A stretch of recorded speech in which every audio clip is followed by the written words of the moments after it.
Hello, I'm JW. This time we have something else that's been sent in, and it's this item here. Now, as it says there, it's one of these Sonoff or Sonoff switches, and basically it's connected to Wi-Fi and all that business, and no doubt some app in your phone, and then you can switch something on and off. So quite a straightforward device, but the question is, how safe are these things, bearing in mind they obviously connect directly to the mains and are switching things at mains voltage. This one claims to be rated at 10 amps. So let's take it apart and see what's inside. So here it is, it comes in this little box, and it just comes like this, there's nothing else with it whatsoever. On this side we have these codes here which you can scan with your smartphone. You get the instructions here allegedly, and theoretically you can install all kinds of malware and viruses from the other two. And we're not going to be doing that just at the moment because we're going to be opening it up and looking inside. So in the box then, nothing else apart from the thing itself and a few screws here, which are presumably to secure the covers we've got here. Just one at each end to go over the incoming and outgoing terminal wires there. So nothing too surprising with that. Just have a look at the side of this for a moment. It basically claims it runs on anything from 90 to 250 volts AC. Frequency isn't specified. Maximum load 10 amps. And computing over here it says presumably maximum load is 2200 watts. Fortunately 10 amps at 250 volts is more than that, but anyway. And here we've got the Wi-Fi whatever, the usual specifications there, barcode there, 10 amps on the end, and of course those evil codes which we saw before.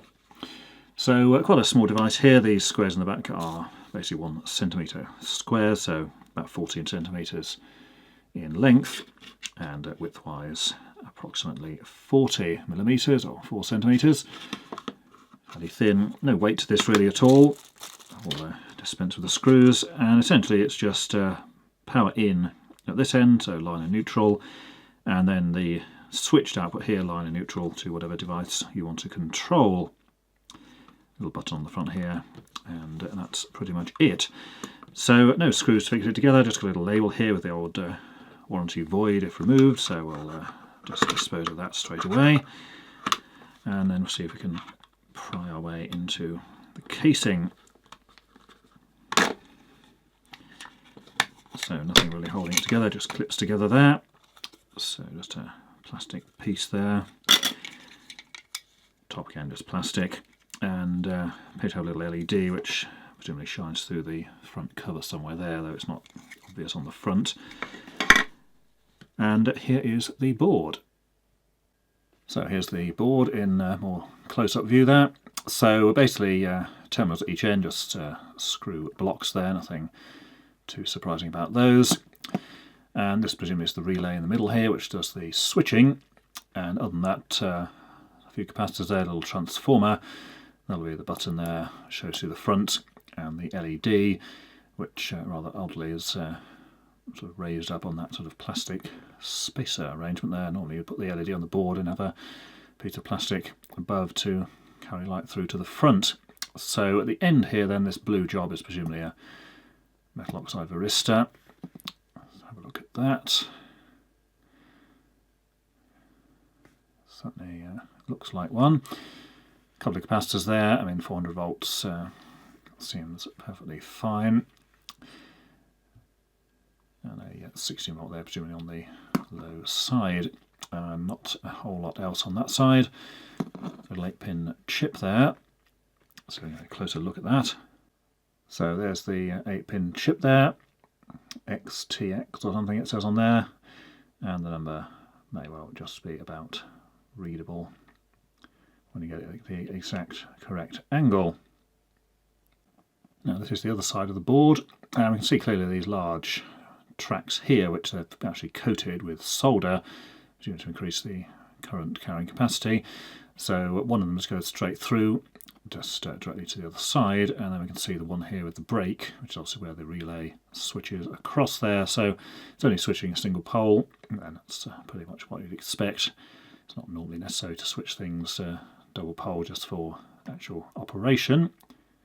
Have a look at the side angle. You'll see there's quite a thickness of solder has been applied to that. There's got a lump here on the end. bearing in mind this thing's rated 10 amps, and whatever current the load is taking is actually going to go through these tracks, so they do need to be of a significant size. So I made a moderate effort to do that.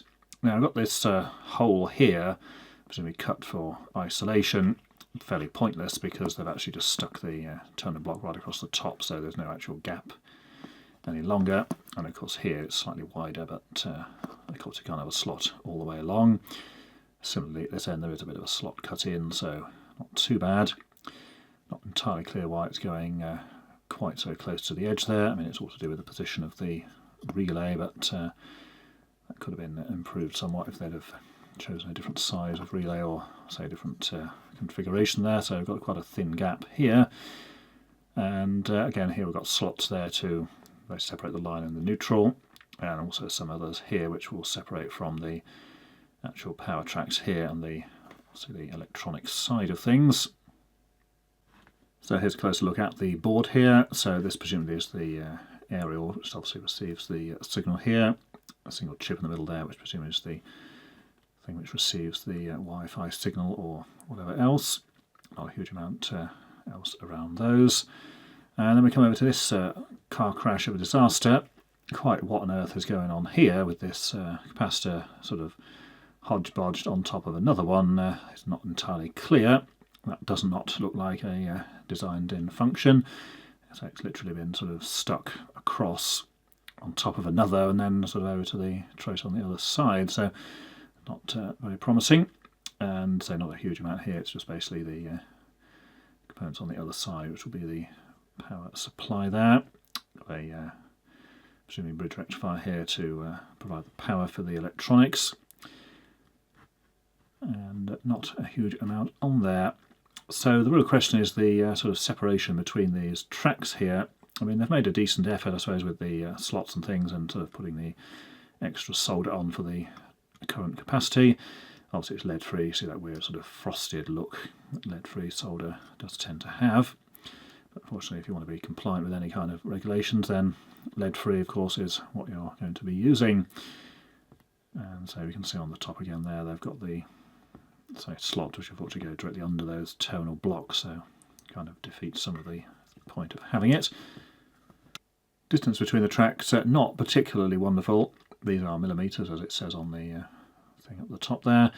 So you're looking at about 2 millimetres between the line and neutral tracks there, so not particularly huge. We're normally looking for sort of 3 as a minimum, so 2 millimetres. As I have got the slot at the back, but also it doesn't go the entire distance. Obviously quite a bit wider at this end between those there. And we've just about got the 3 millimetres or so where the terminal blocks are located. And again down here you're looking at sort of under 2 millimetres there, where we've got the pieces here on the side of the slot, and again a bit wider as it goes around there. Now in terms of separation between the tracks here and the actual electronic side, you've got all of these sort of through holes here, most of which only seem to connect on the top side there. Yes, they will be able to go across to that device in the middle there. And not a huge amount of space here either. I mean, from the edge of the holes there to that trace, again, it's only about 2 millimetres, so could do with being a bit better, though. So they have put the slot in there at least to assist somewhat. But again, even here, again, it's only about the 2 millimetre separation distance. Decent enough gaps here. I mean, that's where the mains comes in anyhow, so this is all basically mains input here with the bridge rectifier. So at that end, not a major issue. If I have a look at the top, again, they've put a slot here, so there's obviously been some effort to make it reasonably separated from the, say, mains voltage to the actual electronic side. But it's really the question of down this side, where you've literally got, say, 2 millimetres between this trace here and all of those sort of plated holes along that edge.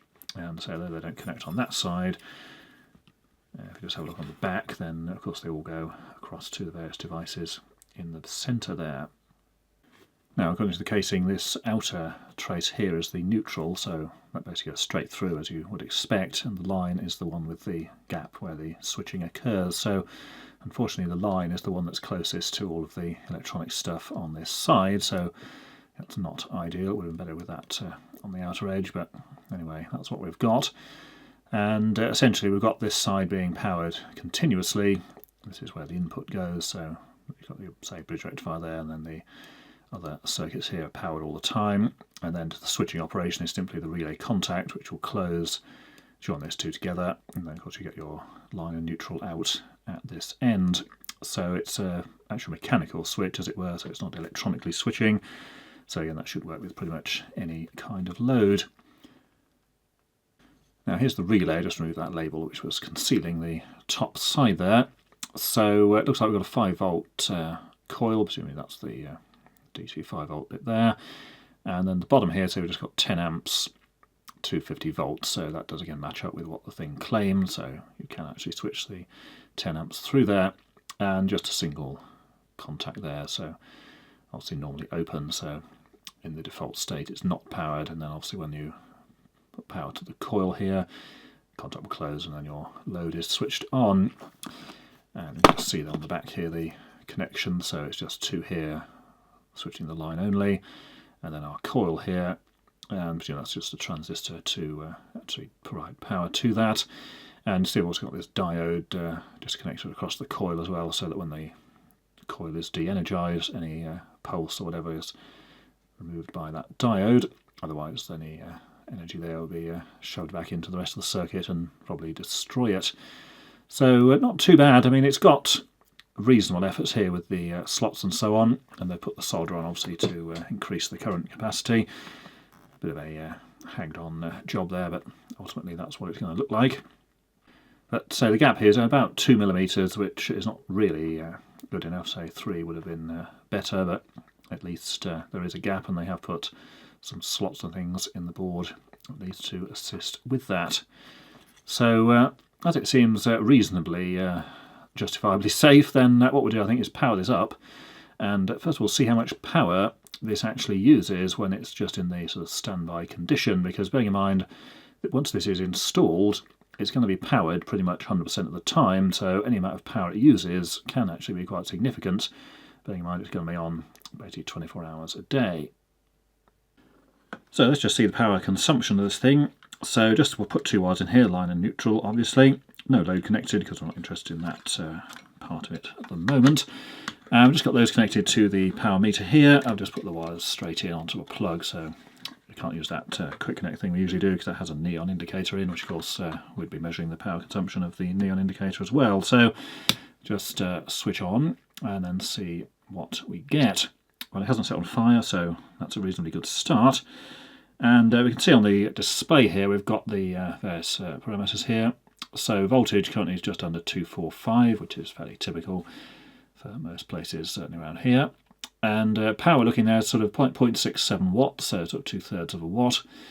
Power factor is pretty dreadful, as you'd expect with most cheap electronics, so about 0.46 there. Ideally it would be 1, but obviously it's not going to be.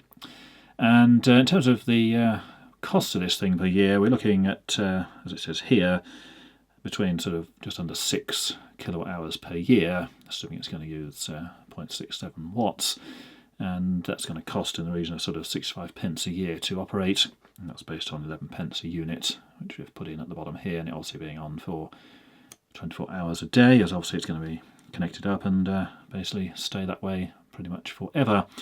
Now we can actually see here the little green LED flashing away there. It's obviously presume it's not connected to anything yet. And our button here, which presume is used for configuration or whatever. Yeah, you can hear the relay clicking on and off there. So with relay on, the power consumption goes up to around just under 1 watt, 0.97. And again, if we turn it off, it drops back to that sort of 0.67 that we had previously. Yeah, so about a watt when the thing is powered on. And again, that's going to cost in the region of £1 a year to operate. The price of electricity in the UK quite easily works out that 1 watt on 24 hours a day for the whole year works out to be about £1 a year. So fairly easy to calculate even if you didn't have the device itself. So 1 watt of consumption in this little tiny box is not too bad, but I mean it's going to get moderately warm in operation. Yeah, it's not sort of burning through the casing or anything, but there's only a certain amount of heat given off for that. And interesting, the relay coil itself uses around 1/3 of a watt, which again is certainly not trivial when you're considering it over the entire course of a year.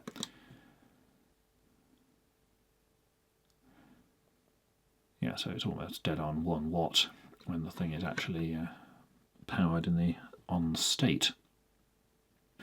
I'll just unplug that there, we'll just have a look inside and just see if there's any notable warmth in there, so we can actually get the thing actually open. It does click together reasonably well.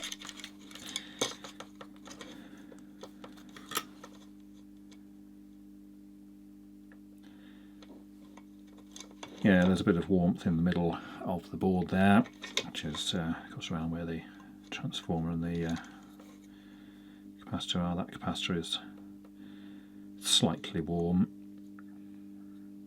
I mean, not hot or anything, but it's certainly warmer than the other one there. So a certain amount of heat dissipation there. But say 1 watt over that area shouldn't be too bad at all there. Now the case, if it did set on fire, will the case melt? So let's get the soldering on here. This is set to a fairly high temperature, about 400 there. So will it melt?